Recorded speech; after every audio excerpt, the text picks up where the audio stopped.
were a deacon living in this Shaker community 150 years ago, you would be charged with a lot of responsibility.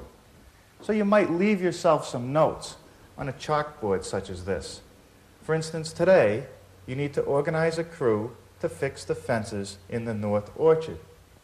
And also, you must move the Holsteins from second family to church lot. Then, too, what has happened to the missing keys you've been entrusted with? Well, it's beginning to look like you're going to have to spend some time taking care of business, maybe at a table like this.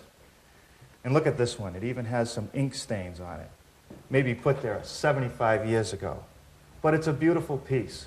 This top made from one single pine board. And down here, a little storage drawer with dovetail joinery. And the thing that really gives this piece lightness and elegance, the tapered leg. A piece like this might go anywhere in today's modern home, but if I had one, I think I'd use it as a bedside table. From a woodworker's point of view, the only unusual thing about this bedside table is the tapered leg. It's straight on the outside, and it's tapered on the inside. That looks difficult to make, but it's really not that bad. I'll show you a little bit later. First thing I want to do, though, is start making some material, putting some material together for this top. And this morning I glued up some boards that are over here, and they're set in some pipe clamps.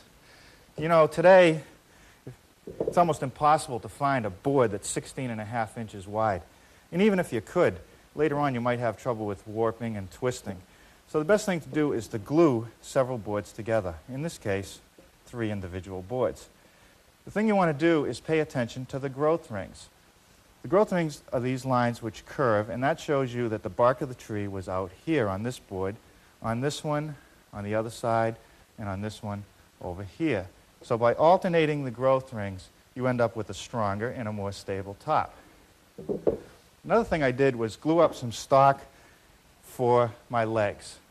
And what I have to end up with is an 1.5 inch square piece of stock, another type of material that's not that easy to find. So I've glued 2 boards together. And I've got 4 blanks over here that I'm ready to start milling. And I made the blanks a little bit wider than what I really need, because it's almost impossible to glue up stock and keep it perfectly even. So I'm going to start squaring it up by running one side through the saw.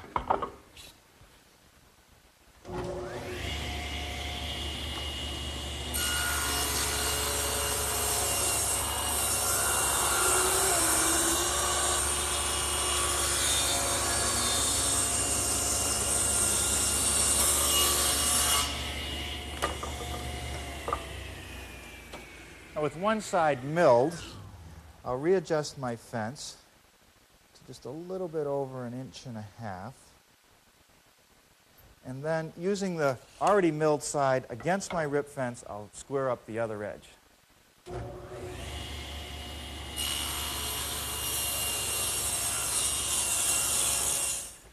Now I'm going to square up one end of these leg blanks. Now I can cut them to length, and I'm going to use this stop on my real fancy miter box extension. I want 26 inches. Not totally essential to have this, but boy, it sure speeds things up here at the shop. Let's take another look at our table again, and I'll give you the recipe for making the tapered legs. But take a look at the table. Doesn't it appear to you that the legs are further apart at the bottom than they are at the top? They're not. It's exactly the same distance to the outside. The designers of this table, the Shakers, did that deliberately. It's an illusion. It makes the piece lighter by tapering the legs. I think they were very effective in achieving what they wanted. But when I make these tapers, I don't want them to start up at the top. I want them to start below these rails so that I can fit these in squarely.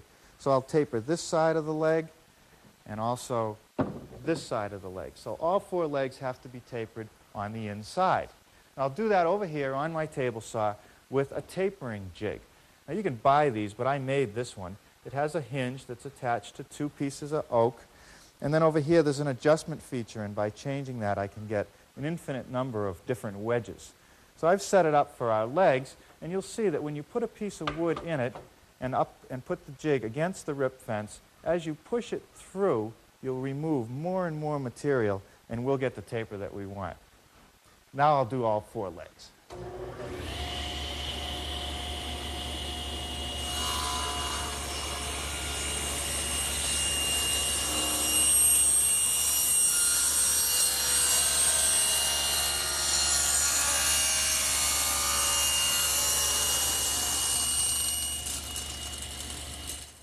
The next thing I want to do to the legs is mortise them. And by that I mean put a groove in each leg into which our side rails will fit like this. This is called a mortise and tenon joint. It gives me a lot of glue surface area right here, and it's the perfect choice for an application like this. Now I'll make all the mortises over here on this table with a router mounted underneath it. And I've installed a 1/2-inch grooving bit. And notice I've also taken the time to put down some masking tape which shows me the cutting edges where they begin and end on the bit. Now the thing you want to do is take the time to do the layout of these legs. Put an X where each mortise is going to be. That's very important. You want to keep it closest to the straight side of the leg, and you want to hold it back just a bit so that as you put the side rails in, you'll end up with about 1/8 of an inch reveal. And you also want it to be on the tapered side of the leg. Also, I've added a couple other marks right here, these beginning and ending points. And because I just can't push each piece through to make the mortise, I need those marks to show me where to drop my piece down over the bit, push it through, and remove it. Take a look.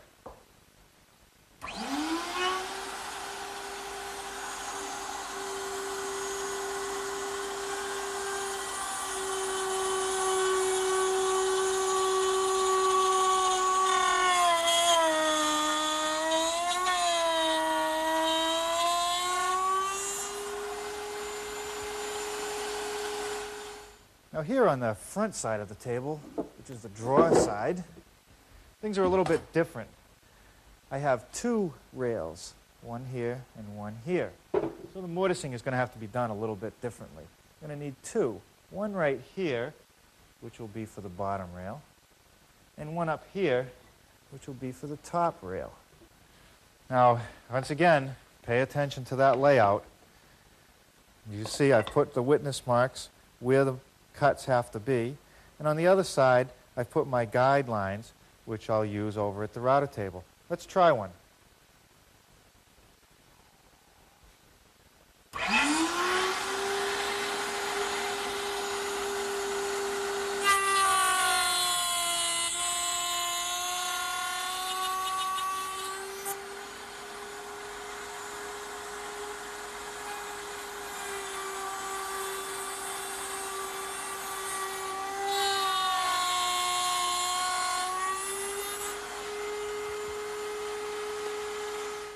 Now we're going to start making the rails, these pieces right here.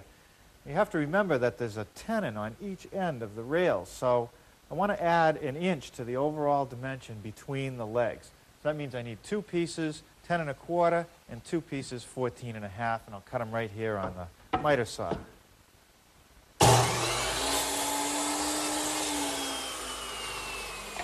Okay, now we can start making those tenons over here, and the first cut is a shoulder cut. Make this shoulder cut on both sides and both ends of all 4 pieces.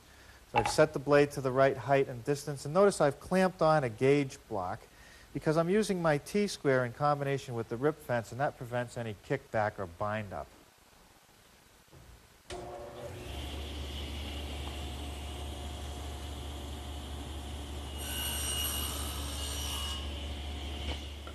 Well, that does it for the tenoning.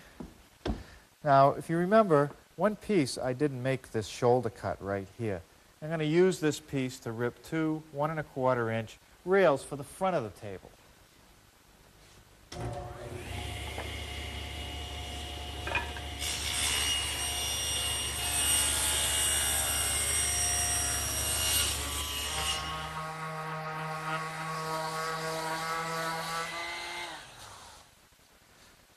Now's the time to sand off any of those witness marks and guidelines that I've put on the legs.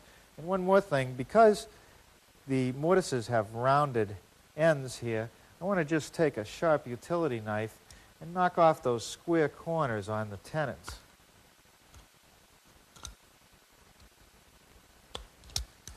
Okay, let's see how that fits.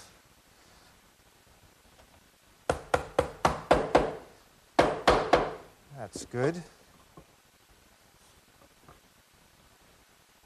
A good quality yellow carpenter's glue applied to each joint. And then make sure it's spread out with a little brush here. And then we'll put each corner together one at a time, wiping off any excess that might squeeze out or get on the pieces with a damp sponge. And we can put the whole thing together.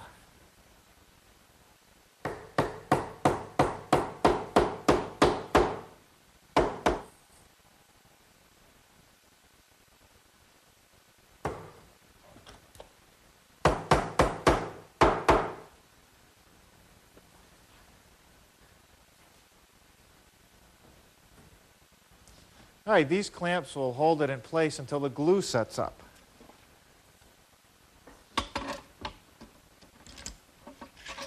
Next thing I want to do is square up my top. And I suppose I could use my T-square, which usually goes in like this, and it works pretty well.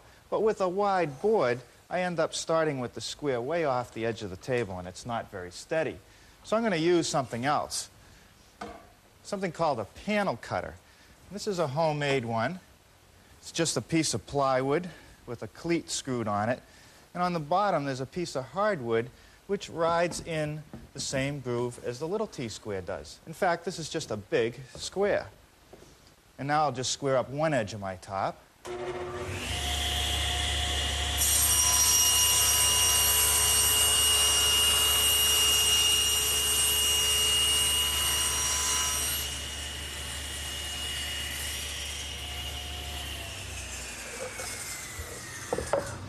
And I want to cut it to 16 7/8 inches.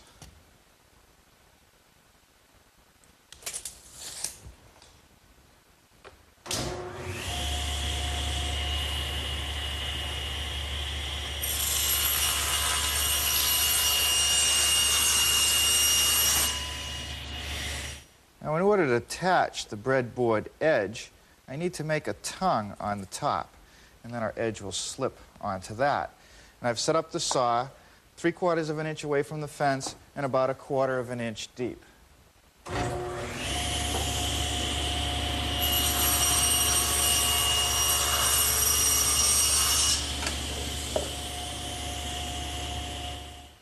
In order to remove the rest of the material to make the tongue, I have to make a couple adjustments. I'm going to raise the blade, and using the previous cut as a guide so that it's just even with that cut, like that.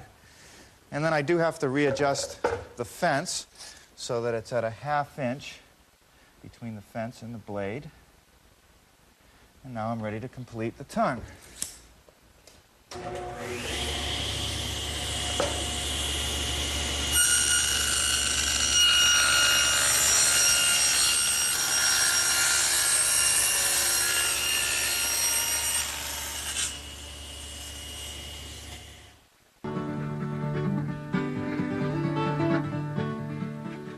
You notice that I've removed a little bit of the tongue on each corner. And that's so that when the breadboard edge is attached, I won't see that sticking through. And when I make the edge, there's some wood remaining. To make this groove, I use the router table. Except this time, I've installed a 1/4 inch grooving bit and another piece of tape to mark the beginning and end of the cutting edge. And on each piece, I'll put a pencil mark as a guide, so that I'll end up with this much wood remaining. Now, the depth of this cut is about 3/4 of an inch, and I'm going to cut that in 2 passes, about 3/8 of an inch at a time, and that's because this is a small router bit, and trying to make a deep plunge cut in one shot is hard on the router and on the bit. Take a look.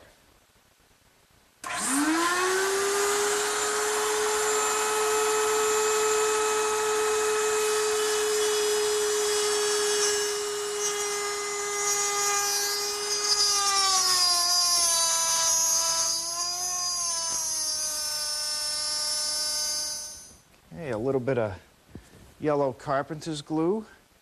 Just spread it out evenly with a little brush here. Ready to slip the edge right on.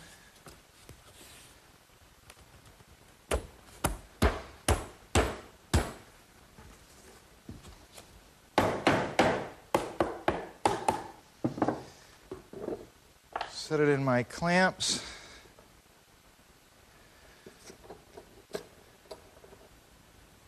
Now for the drawer.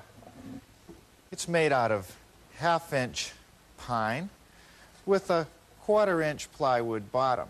And the sides and the front have been grooved to accept the 1/4-inch bottom. The back is fit into a dado joint, and the front has a rabbet joint.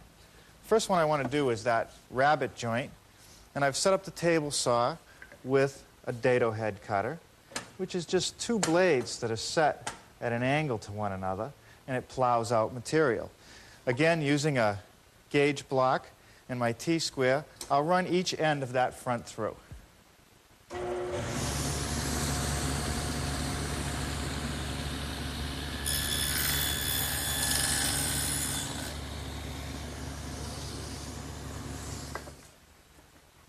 Okay, that'll fit together nicely.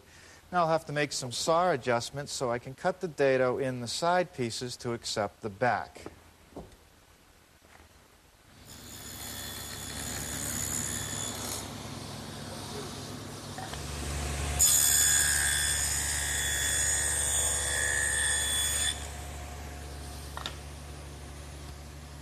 Okay, a little more yellow carpenter's glue, and I can start to put this together.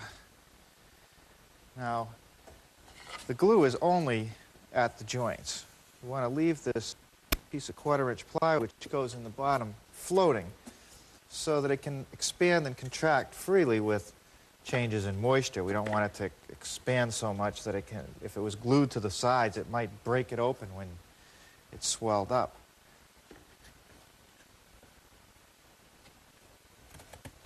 I guess I will admit that this is a pretty lightweight drawer, but it isn't that big, and how much can you really put in it?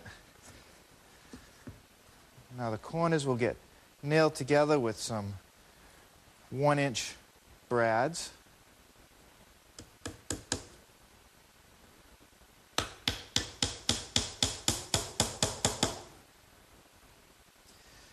Well, now I need a way to hold the top to the base. And what I did is made these little cleats right here.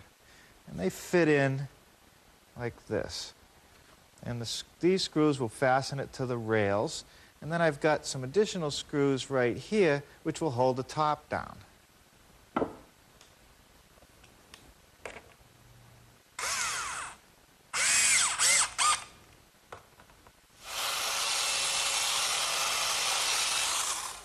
Well, the belt sander does a great job with the initial sanding, but there's nothing like a palm sander to finish it off.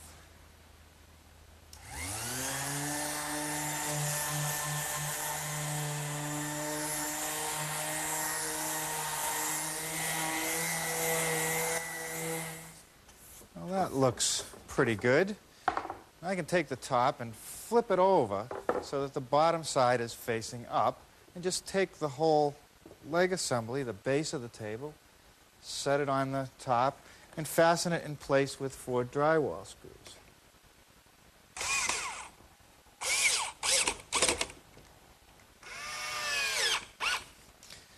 Okay, now I need something to hold my drawer in place.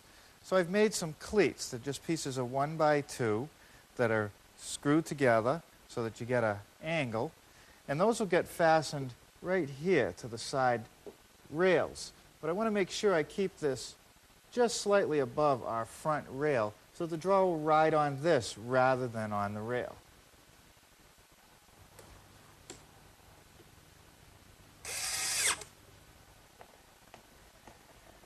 Well, I guess it wouldn't be a drawer without a knob to pull it open. A little bit more fine sanding on this piece, and it'll be ready for some finishing.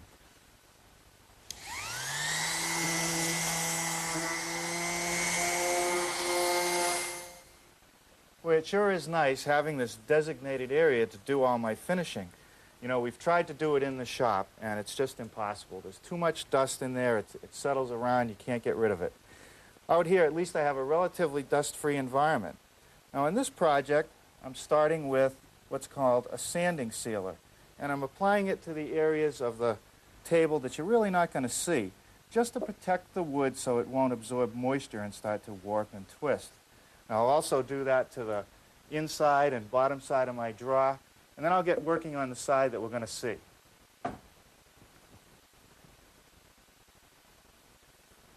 Well, the next step is to apply a pre-stain sealer.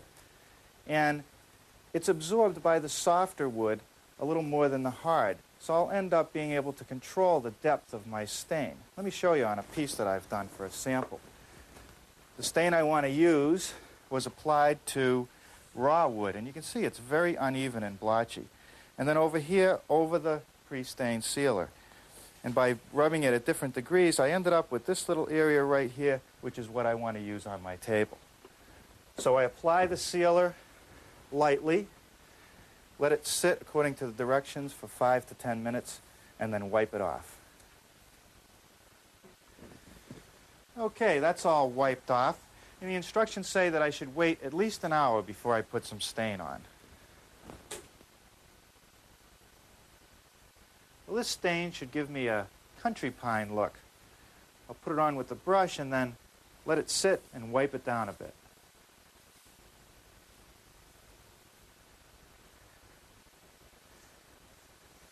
Well, I would say that that's about the look that I want.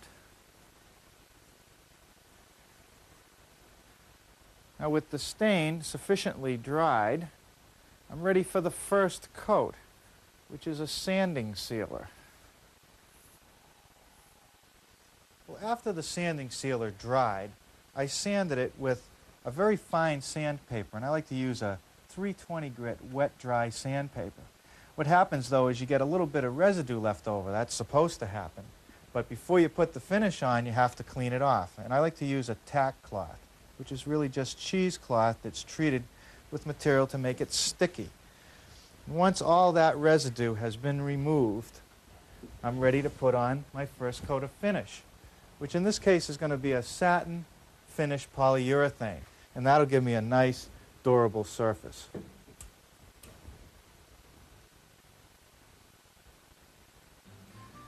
Well, here's a piece of friendly advice. When you get ready to build one of these, you better build two, because everybody's going to want one of these.